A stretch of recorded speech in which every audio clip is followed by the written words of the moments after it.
এই প্রথমটাকে বলা হয় লেস দেন, তারপরটাকে বলা হয় গ্রেটার দেন। সুতরাং less than P greater than, এবং এই ট্যাগ যদি শেষ করতে চান তাহলে less than slash P greater than, এইভাবে শেষ হলো। এখন এর ভিতরে আপনি যা কিছু লিখবেন এটা একটা প্যারাগ্রাফ হিসেবে গণ্য করা হবে।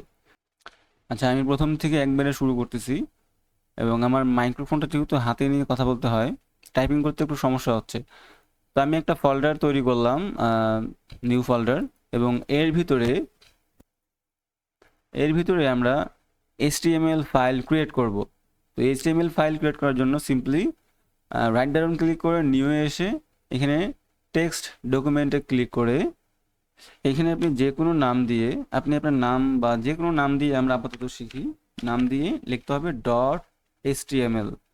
যেহেতু HTML ফাইল আমরা লিখতেছি, এই .html হচ্ছে একটা এক্সটেনশন। যখন এখানে ইন্টার প্রেস করব তখন আমাদের এটা এরকম হয়ে যাবে, বা আপনার যে ব্রাউজার ইনস্টল করা আছে সেই ব্রাউজারের আইকন চলে আসতে পারে। তো এটাকে আমরা কোড এডিটরে ওপেন করব ভিএস কোডে। এখানে দেখতে পাচ্ছেন বাম পাশে বিষ্ণু.html। এইখানে আপনাকে সমস্ত HTML এর কোড লিখতে হবে। এই অবস্থায় যদি আমি এটা রান করি বা এটা ওপেন করি তাহলে দেখবেন আমার এই ব্রাউজারে পুরো হোয়াইট দেখা যাচ্ছে, পুরো ব্ল্যাঙ্ক, কিচ্ছু নাই। ঠিক আছে, এটা একটা HTML ফাইল। আমরা যদি ভিউ সোর্সে যাই পুরো ফাঁকা হয়ে আছে। আচ্ছা, আপনাকে HTML ফাইলে সর্বপ্রথম বা যে কোনো ওয়েবসাইটে বা যে কোনো অ্যাপ্লিকেশনে আপনি HTML কোড লিখেন না কেন, আপনাকে প্রথম বেসিক কিছু কোড লিখতেই হবে। যেমন HTML ওপেনিং এবং ক্লোজিং ট্যাগ লিখতেই হবে। আমি একটু অন্যভাবে বোঝানোর চেষ্টা করি, এক সেকেন্ড।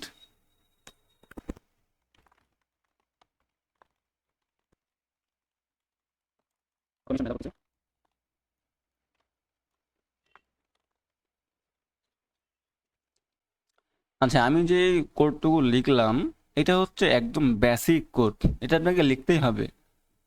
ঠিক আছে, এটা আপনাকে লিখতেই হবে। আপনার এই ফুটার হিসাবটা বাদ দেন, আপনাকে এতটুকু কোড লিখতেই হবে। প্রথম HTML, এবং HTML এর ভিতরে আমরা লিখলাম হেড, তারপর লিখলাম বডি। এই বডির ভিতরে আপনি যা যা লিখবেন তাই তাই এখানে শো হবে। যেমন এইখানে আমরা হচ্ছে বডির ভিতরে কি লিখছি, হ্যালো ওয়ার্ল্ড, সেই হ্যালো ওয়ার্ল্ডটা চলে আসছে এখানে। আর এইটা হচ্ছে একটা H1 ট্যাগ। এই ট্যাগগুলোর বিষয়ে আমি বিস্তারিত বলবো। আমি প্রথমে আগে বেসিকটার বিষয়টা বলে নিই, যে আপনাকে HTML শিখতে হলে আপনাকে এই যে স্ট্রাকচারটা, এটা আপনাকে মনে রাখতেই হবে, এটা আপনাকে মুখস্থ করতেই হবে। এবং এখানে যে টাইটেলটা লিখছি, এই হেডের ভিতরে টাইটেল, এই টাইটেলটা হচ্ছে শো করবে আপনার ওয়েবসাইটের এই যে এই টাইটেলে, মানে এই ট্যাবে। এখানে আপনি যাই লিখবেন ওখানে তাই শো করবে। যদি রিলোড দিই দেখতে পাচ্ছেন এখানে তাই শো করতেছে। এখন ট্যাগ হচ্ছে দুই প্রকার। ট্যাগ আগে বললে ট্যাগ কিন্তু এগুলোকেই ট্যাগ বলে। আমি কিন্তু এর আগেও বলছিলাম যে আসলে ট্যাগ যখন বলবো তখন কিন্তু বুঝতে হবে যে আমি এগুলোকেই বোঝাচ্ছি। তো ট্যাগ হচ্ছে দুই ধরনের আছে। একটা হচ্ছে সেলফ ক্লোজিং ট্যাগ, আর একটা হচ্ছে পেয়ার ট্যাগ, মানে যার শুরু এবং শেষ আছে। তো যদি আমি পি ট্যাগ লিখি, আমি জাস্ট বোঝানোর জন্য বাইরে আসলাম, ক্লোজিং ট্যাগ এবং সেলফ ক্লোজিং ট্যাগ। তো এখানে দেখতে পাচ্ছেন যে আমি একটা পি ট্যাগ নিয়েছি, এবং এই পি ট্যাগের দুইটা জিনিস আছে, দুইটা ট্যাগ আছে, একটা হচ্ছে স্টার্টিং, একটা আছে ক্লোজিং। তো আপনাকে পি ট্যাগ লিখতে হলে প্রথমে শুরু করতে হবে এবং শেষ করতে হবে। এবং এই যে এই সাইনগুলোকে যদি আমি বলি, এই প্রথমটাকে বলা হয় লেস দেন, তারপরটাকে বলা হয় গ্রেটার দেন। সুতরাং less than P greater than, এবং এই ট্যাগ যদি শেষ করতে চান তাহলে less than slash P greater than, এইভাবে শেষ হলো। এখন এর ভিতরে আপনি যা কিছু লিখবেন এটা একটা প্যারাগ্রাফ হিসেবে গণ্য করা হবে, প্যারাগ্রাফ হিসেবে ওয়েবসাইটে রেন্ডার করা হবে। এটা যদি আমি ভিউ সোর্সে যাই দেখতে পাবেন এখানে শো করাইছে। আমি এটা বোঝানোর চেষ্টা করতেছি, এই জন্য জাস্ট এখানে লিখছি। এই যা কিছু লেখার আছে আপনার সব কিছু আপনাকে লিখতে হবে বডির ভিতরে, সব কিছুই বডিতে লিখতে হবে। আর কিছু কিছু ট্যাগ আছে যেগুলোকে বলা হয় সেলফ ক্লোজিং ট্যাগ। তাদের মধ্যে হচ্ছে ইমেজের জন্য আইএমজি ট্যাগ, এটাকে বলা হয় সেলফ ক্লোজিং ট্যাগ। এক সেকেন্ড, এগুলোকে বলা হয় সেলফ ক্লোজিং ট্যাগ। এবং এই সেলফ ক্লোজিং ট্যাগের কোনো শেষ নাই। যেমন এর আগে পি ট্যাগের শেষ মানে শেষ আছে, আমরা লেস দেন স্ল্যাশ পি দিয়ে তারপরে গ্রেটার দেন দিয়ে শেষ করতেছিলাম। এই ইমেজ ট্যাগের ক্ষেত্রে এটার কোনো শেষ ট্যাগ নাই, এটার এই এক লাইনেই শেষ। এবং এর ভিতরে কিছু কিছু লেখা আছে, এই যে লেখাগুলোকে এগুলোকে বলা হয় অ্যাট্রিবিউট, এগুলোকে বলা হয় অ্যাট্রিবিউট।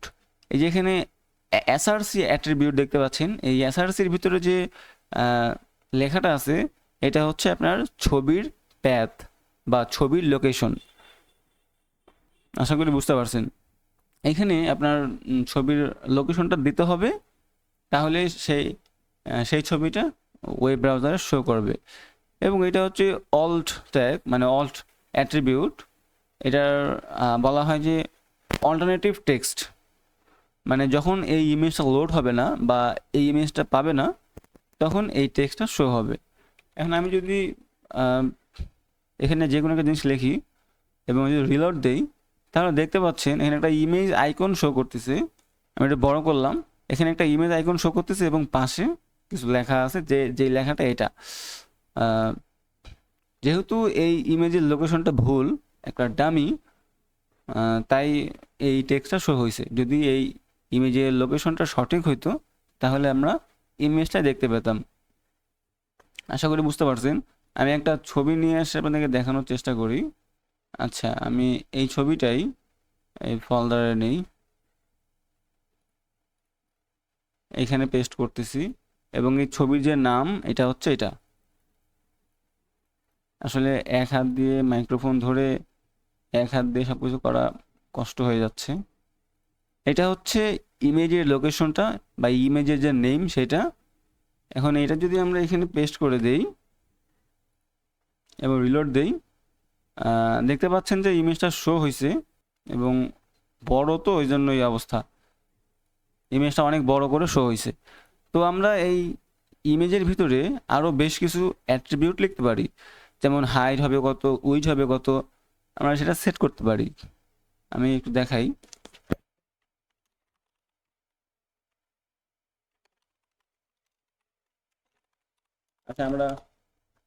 আচ্ছা আমরা হাইটটা না লিখি, আমি শুধু উইথ সেট করে দিলাম এবং হাইটটা দিলাম না। অটোমেটিক যতটুকু নেওয়ার প্রয়োজন ততটুকুই নেবে। দেখেন আমি এখানে 300 পিক্সেল করে দিছি, যার জন্য ছবিটা 300 পিক্সেল হয়ে গেছে। তো এখন এই যে জুবলি স্কুলের ওয়েবসাইট, এই জুবলি স্কুলের ওয়েবসাইটে অসংখ্য টেক্সট এবং অসংখ্য ইমেজ। আমরাও কিন্তু টেক্সট এবং ইমেজ শো করাতে পারতেছি। আসলে এই যে এই ইমেজ এবং এই পি ট্যাগ বা H1 ট্যাগ এইসব দিয়েই ওই ওয়েবসাইটে ওই ইমেজ এবং টেক্সটগুলো শো করানো হয়েছে এবং সুন্দর করে সাজানো হয়েছে। সেটা হচ্ছে সিএসএস দিয়ে। ওইটা নিয়ে আমরা পরে আলোচনা করবো এবং পরে শিখব। আরও বেশ কিছু ট্যাগ আছে যেগুলো নিয়ে আলোচনা করতে হবে, শেখানোর প্রয়োজন আছে। তারপরে আমরা সিএসএস শিখব।